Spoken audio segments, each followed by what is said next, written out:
One of my biggest stories from when I was a cadet at sea was that they actually made me crawl through the sewage tank and scoop it out with coffee cans because it was getting clogged and things. So we've done everything. I've climbed in and out of giant diesel engines to maintain the cylinders and things. So all of that feeds into being able to better understand how the ship operates, what it takes to maintain it, what it takes to be at sea.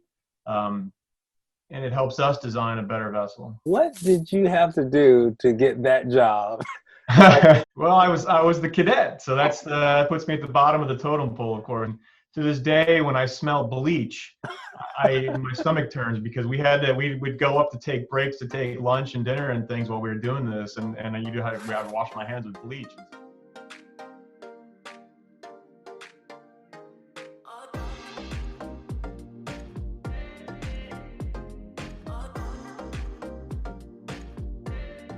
Hello, I'm Lisa Overing. Welcome to Maritime Moment, your marine news entertainment video podcast program. Maritime Moment is dedicated to connecting you with the rest of the marine industry during the coronavirus pandemic. We'll bring you guests from commercial marine, yachting, recreational boating, and fishing every episode, sharing news, tips, and ways to do business. In the news, naval architects and marine engineers design ships and must stay abreast of sustainable initiatives and changing technology. Part of their job is mitigating problems like environmental pollution while enhancing efficiency to curb fuel costs. Ship propulsion and power generation represent a significant area of technological development in marine engineering, including alternative fuels, renewable sources of energy, hybrid power generation, and emissions abatement technology. Liquefied natural gas and turbine electricity are presented as cleaner alternatives to propel ships. Today's guest and sponsor of the third episode of Maritime Moment is an engineer with a captain's attitude. Nick Boksa is the president of Boksa Marine Design in Lithia, Florida, near Tampa. He is a graduate of the United States Merchant Marine Academy and the University of Michigan with degrees in naval architecture and marine engineering. Boksa Marine Design is a unique firm that spans all areas of the marine industry, designing mega yachts for major builders, shipyards, and clients across the world, as well as recreational vessels and sport fishing boats. The company also works extensively in commercial marine and shipping, designing patrol vessels, crew boats, workboats, push tugs and barges for the shallow draft industry, research vessels, commercial fishing boats, and Boksa also provides a host of production and marine engineering support to shipyards as an extension of their staff. Nick Boksa, welcome to Maritime Moment. Let's make some sound waves. Good morning, thank you. We're glad to have you here. I'd like to also introduce my co-host Art Hill and our partner Julie Rains. Say hello. Hello, everyone. Hey guys. Hey guys. Nick, as I mentioned in the intro, your company is diversified and works in numerous sectors of the marine industry. You have a background with OSG America, Davis Yachts, Berger Boat Company. That's an impressive array of marine businesses. Oh, thank you. Everyone wants to hear about the favorite boats, your favorite boats of the 565 you've designed. But before we get into that, I'd like for you to explain why a yacht or a ship is a floating city and what that means, and how designing a ship is really so different from designing a residential house or commercial building on terra firma. Sure. Well, thank you for all the kind words. Yeah, I mean, really, a ship in any vessel has to have all of the systems that a city would have. It has freshwater systems, sanitary systems, electrical systems, as well as everything else that makes it a ship. It's got propulsion systems and steering systems, controllability, navigation systems. and then all the living quarters as well, areas for galleys and heads and showers and berthing and everything else for the crew. So everything that you'd see in any building is there on a ship, but made more complex by having all the rest of the support systems.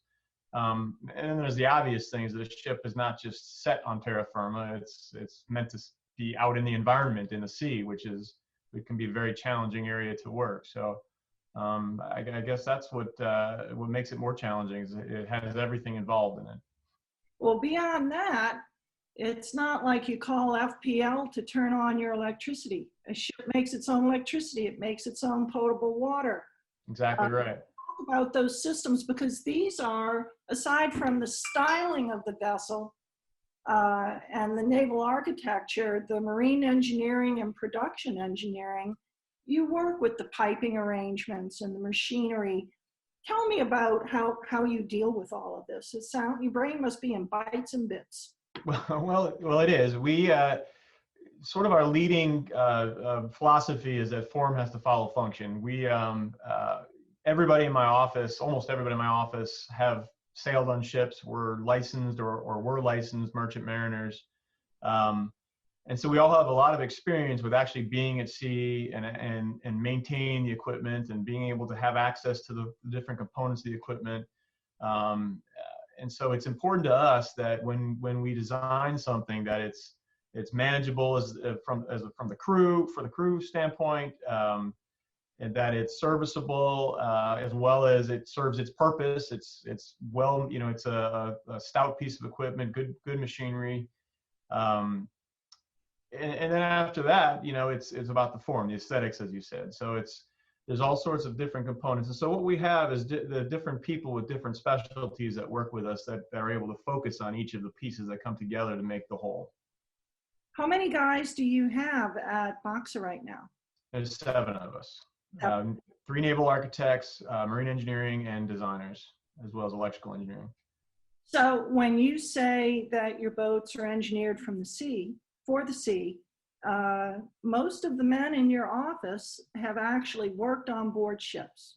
That's correct. Yeah, on board ships, in shipyards, at ship construction companies, doing shipboard maintenance, regular dry docking maintenance type projects. So it's we're not just from the academies or the universities. We've actually spent a lot of time on board ships and understand what it takes to be at sea in a hurricane, or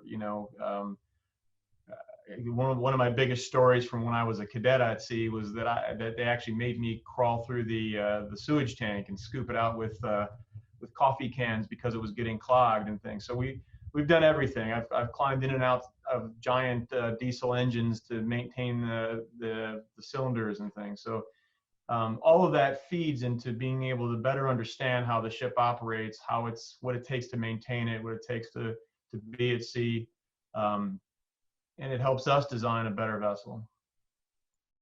Can I just interject real quick? What did you have to do to get that job? Who did you wrong? What happened? Well, I was the cadet, so that puts me at the bottom of the totem pole, of course. And it was myself and my sea partner had to do it. And to this day, when I smell bleach, my stomach turns, because we'd go up to take breaks to take lunch and dinner and things while we were doing this, and we had to wash my hands with bleach, and so it's to this day the smell of bleach reminds me. Wow. I think you'd be able to take enough baths after that. And I would imagine that all of the ballast water treatment campaigns that you have a special meaning to you as a result of that story. Well, separate, but related but separate. Yes, the ballast water treatment is for the organisms that are in the ballast water coming in from the seawater. But yeah, it's organisms. Yeah, right. organisms on that job. Yeah. There were quite a few there. Yeah. Wow. Speaking of organisms, great segue. As a professional engineer, what improvements and changes, if any, do you foresee in vessel design to better accommodate passengers and working crew aboard vessels, now that the word Corona means more than cold beer? These type of enhancements might emanate from your desk right? To me, it still means cold beer, but it's honestly, I hope nothing. I hope that they're able to get this virus under control, and from a medical standpoint, and that it doesn't affect us in the infrastructure overall. I mean, there's not much you can do on a ship. You're in very close quarters. Passenger vessels make their money by carrying passengers. So the more you can put on board, the better off they're going to be. If we're going to be limiting capacities and things, it's going to be a whole different business model from a lot of different standpoints. So, I mean, other than facilities for washing your hands and whatnot like that, I don't foresee it really affecting, hopefully long term. With innovations like sensors and robotics, do you see more unmanned machinery spaces and engine rooms for smart ships in the future? Well, sure. So unmanned engine rooms are already a thing that they've been around for a long time with monitoring systems and things. Where it's really going to affect ships is in the command of the ships, up on the helm, up at the bridge. There's already autonomous ships being developed. The Coast Guard is developing a whole set of regulations that will work for them. We're working currently on a project that potentially won't have the visibility from the command bridge when the cargo's on the deck. So we're working with Coast Guard to consider cameras and other technologies, lookouts, things like that will get around the ability to be able to physically see in front of the vessel. So we're thinking about setting up almost a virtual command screen in the lower pilot house of a vessel, so that you could go down there and basically be seeing the ocean in front of you, even though you really can't physically see it. That is too cool. Yeah. What of the 565 designs up to 740 feet, 50 clients, which ships, boats, barges, and beasts on the water were your favorites? And well, we're actually probably this week going to break 600, so we're well past the 565 now. But gosh, I mean, every one of them are my favorites. I love them all. It's very fun to start a project from a clean sheet of paper, follow through the engineering, follow through the construction, and get to go on board when they're launched. So and they're all very much like your baby. They're your own. So it's hard to pick anyone that's special, but there are multiple ones. I mean, we did what was Burger Hull 508, which is now the Lady Gail Marie. Yeah. Right. That's always been one of my favorite projects. It was one of our early projects. It was a large scale project for us. So it was, and I believe she turned out very well. Beautiful. I've been aboard the vessel actually. Oh, good. Thank you. Yeah. At Schwanner when it was docked in New Orleans. Sure. Went on board, and it's just such a great vessel. Berger builds a great boat, and it's designed, and it really is an impressive boat at the dock. Well, thank you. And it's especially special to me because I really, my first job out of school was with Berger Boat Company. And so I have a soft spot in my heart for that company. I believe they build a really great boat. And, but specifically, I did the hull design on 508, and I've gotten a lot of great feedback on how she performs in the water and whatnot. So it's a good vessel. I also worked for Buddy Davis for a while in the Outer Banks, and so after leaving there, I was commissioned to do their new 52 hull, and so that's kind of a special project for me as well, because that's what launched the company. We did the hull design and some of the deck design for that vessel, and it sort of launched us into Boksa Marine Design. So that's always a special one for me. Other than that, I mean, there's just hundreds. There's many small aluminum patrol boats that we've done with a company called Workskiff that we've worked with from the beginning. Lots of recreational vessels, lots of big tugboats, which some people may not see the beauty in them, but every one of them I love. And so, yeah, it's hard to pick one. We're shallow. We love tugboats and barges. Right. Oh, that's good. Nick, you've got a tattoo of the Davis 52 on your arm, don't you? I do, yes. I don't know if you can see that or not. Yeah, that's Whoa, that's the cool. hull line for the Davis 52. So yeah, That's Is cool. does that keep you true to your mission looking at that? it sure does. Always reminds me of where we started, and it's sport fishing boats especially are the boats that I love to work on. So it was a great project to the You point where know, I branded myself with it. some naval architects design in AutoCAD, but you just roll your sleeves up and get to work, right? Right. It's hard you can't actually take measurements off my arm, but it's pretty close to scale. Now you have a beautiful scale model in your office of the Hogarth. Tell us about that. Right, so the Hogarth is a vessel that's owned and operated by the Florida Institute of Oceanography, and it's hosted here in St. Pete at the University of South Florida. And so it's a 78-foot research vessel that we were commissioned to design for them to replace one of their aging vessels. And it was exciting because we got to meet with boards of different scientists and get all of their requirements for the vessel, and which was always a moving target, because every time you met with them, there was another load of new requirements. It started out as, we want to replace the vessel we had as it was and just make it newer, and then, but by the way, we want to have this, and there's this list of things that they wanted to have on it. So I think we were able to pull off incorporating most of that on what's really a small platform, a 78-foot vessel, and I believe that they're very happy with it. And the Robert Ballard, who discovered the Titanic, has sailed on it, and I think he had a lot of kind words about it. So that was always it's a great project as well. That's cool. With the state, and you mentioned specifications. That's government work.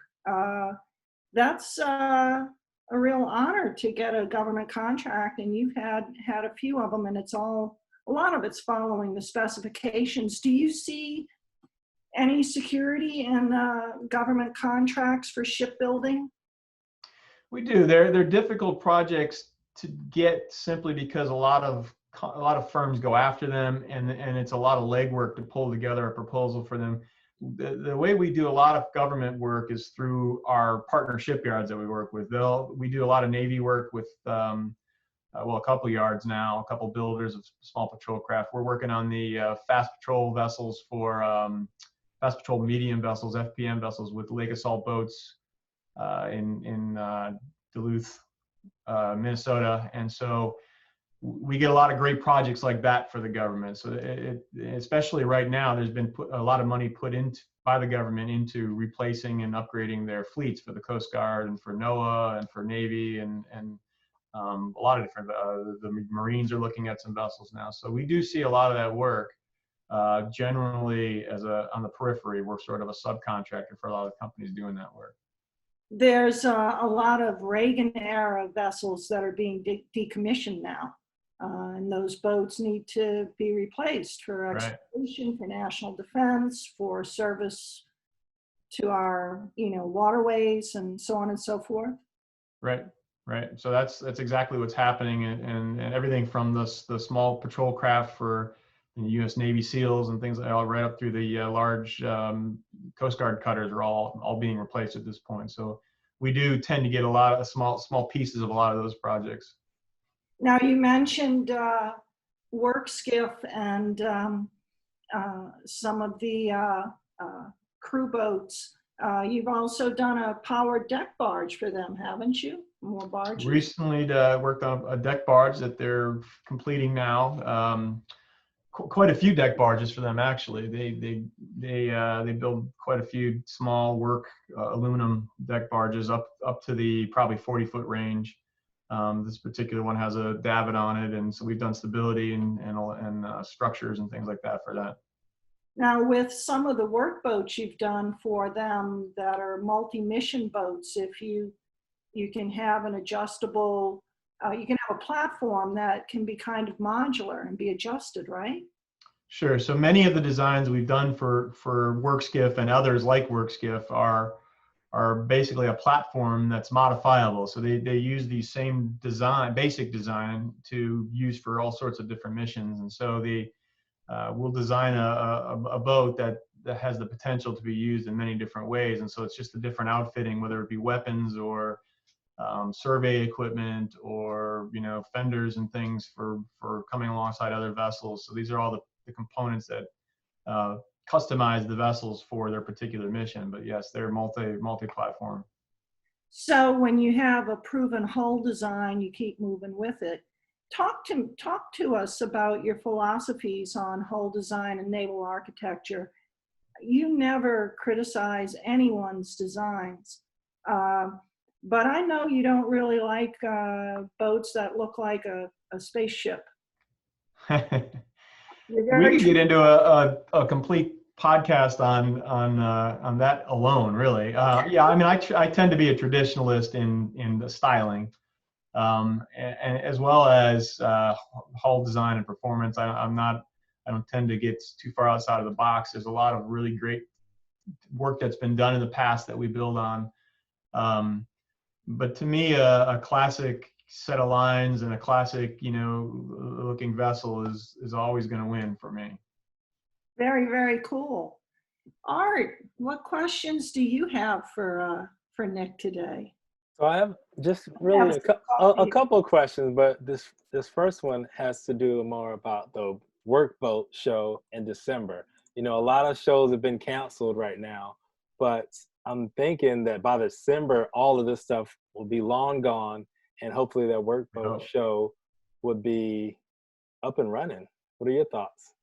Well, we hope so, right? I mean, it's even long before that, some of the other shows that are coming up, there's such important parts of our work that to get together like that, and there's seminars and the meeting with people and everything out to the social events. It's just so important to get together with everybody and continually discuss where the trends are going. And I would hope that by December we're through this thing, really, but even today things are so fluid, for the events that are supposed to happen even just this summer. And so it's hard to say what's going to happen.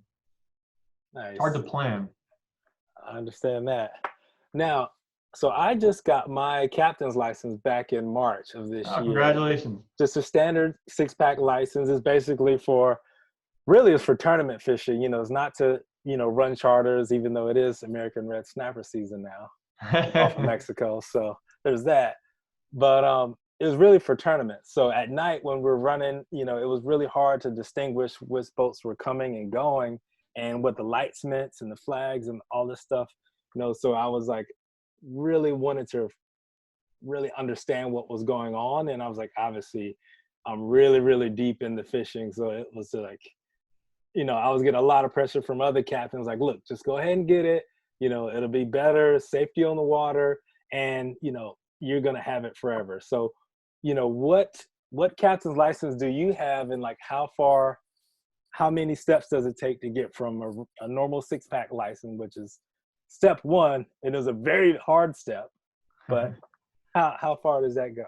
Well, first of all, you're in my neck of the woods, so I didn't know we're got to go fishing. I'd like to go out and go fishing with you sometime. Oh, but I had a third assistance engineering license. So when you're in the merchant marine, there's the two sides. There's the deck side and the engineering side. So I don't know so much about the different steps on the deck side, the captain side. I do know that there's a 6-pack, and then there's some different.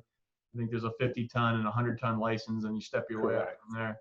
On the engineering side, you start with a third assistant engineering, second assistant, and then chief engineer, first assistant, and then chief engineer. And it can be either for steam or diesel, and as well as nuclear. And so you work your way up through those ranks. So I through the Merchant Marine Academy and through sailing time, I was able to sit and get earn my third assistant engineer's license for steam and diesel, unlimited horsepower. So. Very cool. Very cool. That's awesome, man.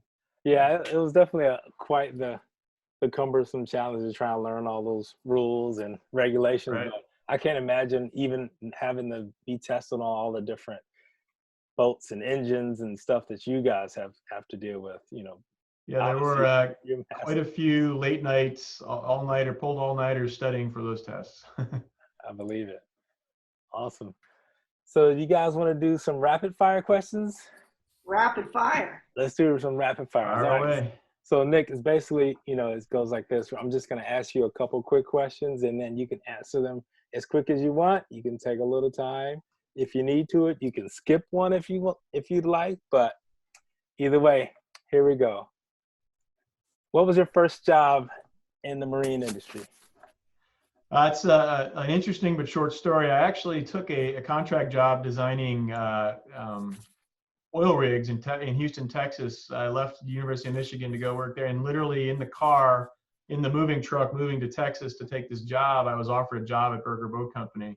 So I was in Texas for maybe a month before I picked up and left there. And it was funny because all the commercial oil rig guys, naval architects, were telling me, you're going to hate doing yacht design. You're going to be back. You're going to do commercial work. And so I went and did yacht design and actually loved it. I took a huge pay cut to do it. I just really wanted to do yacht design. But since then, I have gone back and forth to commercial and yacht recreational boat design. And I've actually found I love them both for different reasons. And so I try to keep active in both sides, and it keeps us. It's nice. So when one industry is down, we have another industry to kind of lean back on. That's good. So what are your hobbies? What's keeping you busy? Doing that's another whole podcast in and of itself. I just last night I was telling myself I have too many hobbies. The first and foremost, I love being on the water. I go boating as much as I can. Just took up scuba diving during the COVID quarantine. My daughters and I got certified, so we're going next week down to the Keys. I'm a surfer. I like to go mountain biking. I'm a big runner. Skateboarder, and what else do I do? And I've got about a list of 10 items that I want to add to it. So mountain climbing's coming next. Nice. That's cool.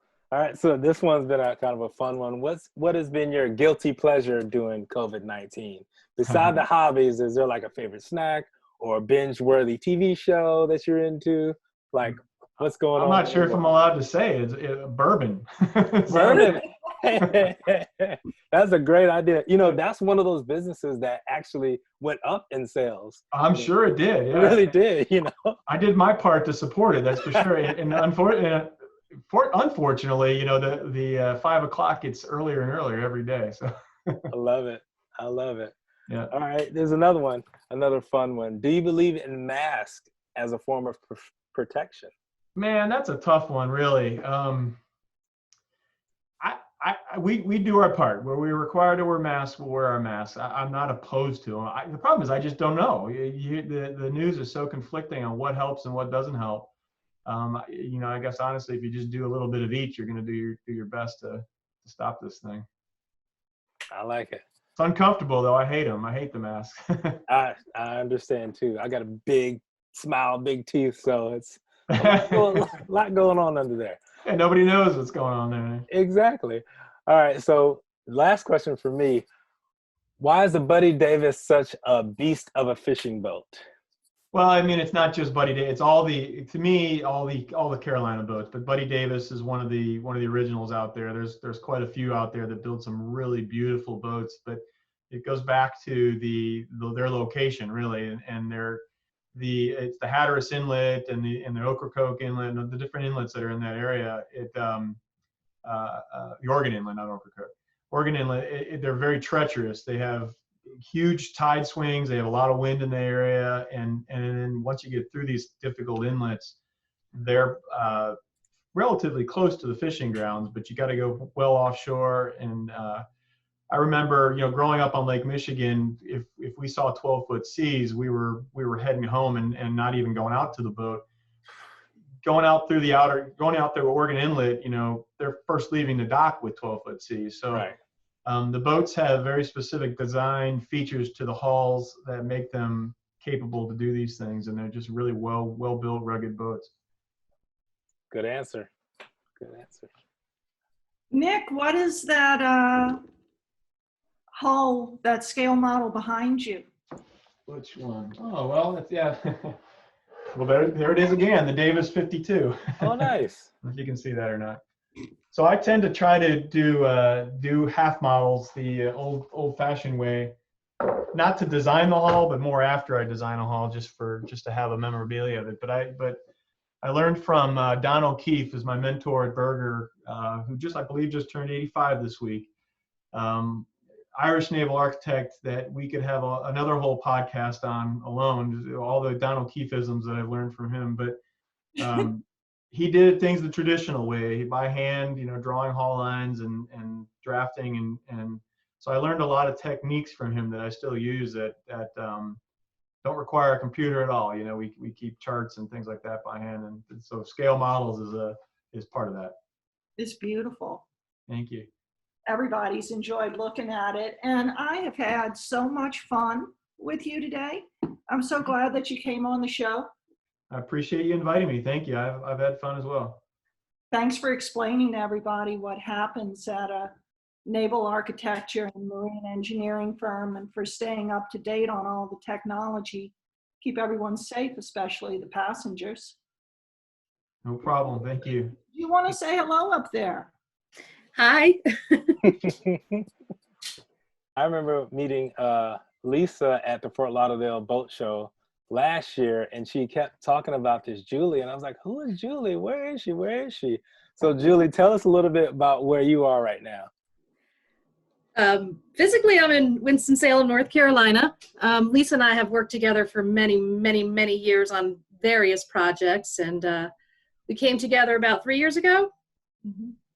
And have been doing great. And I worked in the marine industry probably for the last 10 years as a designer, graphic designer. Nice. And it's a unique industry to design for. There's certain little things you have to know. For example, the bows all need to face the same way, and they need to be going inward and not outward of the page. Little things like that most people wouldn't notice, except for the person that you're working for. All right. That's fine. It's funny because little things like that, when I see other naval architects work, if they don't have the bows the right way and things like that, it can drive you crazy. And as you mentioned, you started work on paper, and I had a professor in college that insisted everything starts on paper. You don't start on the computer. You sketch out your ideas, and then you take it to the computer's a tool. Sure. But your hands are your craft, and it made me think of that. She was a unique person. I swear she lived on nicotine and caffeine and nothing else, but she was a great professor. That's awesome. This has been a special episode for Julie and I because Boksa Marine Design was Meggiant Media's first client. Now we're in our third year. Nice. Julie and I are the mermaids behind Boksa's branding and advertising and other companies. Everyone is welcome to be a guest on Maritime Moment, to sponsor an episode, to keep them connected. But we're really honored to be able to have Nick on the show. Well, I like to say that we're Nick's our honored to little. have you doing our marketing. You guys have taken us a long way, and as we've discussed, we've got a lot of big plans going forward. So I'm excited to keep going. It's very exciting. I'd like to thank everybody for tuning in to the third episode of Maritime Moment, sponsored by Boksa Marine Design. You can subscribe on YouTube and learn more about the program on maritimemoment.com, and enjoy the early episodes with maritime attorney Michael Moore, dishing on the Monaco Yacht Show, and Justin Beard, marketing director for Director Shipyard. We'd like to remind everybody to keep sending in their stories to Director for the 75th anniversary. And to everyone at home, at sea, in the shipyard, at the marina, in your office, on the barge, thanks for making sound waves with us. It's all about the ripple. Peace out. Peace out.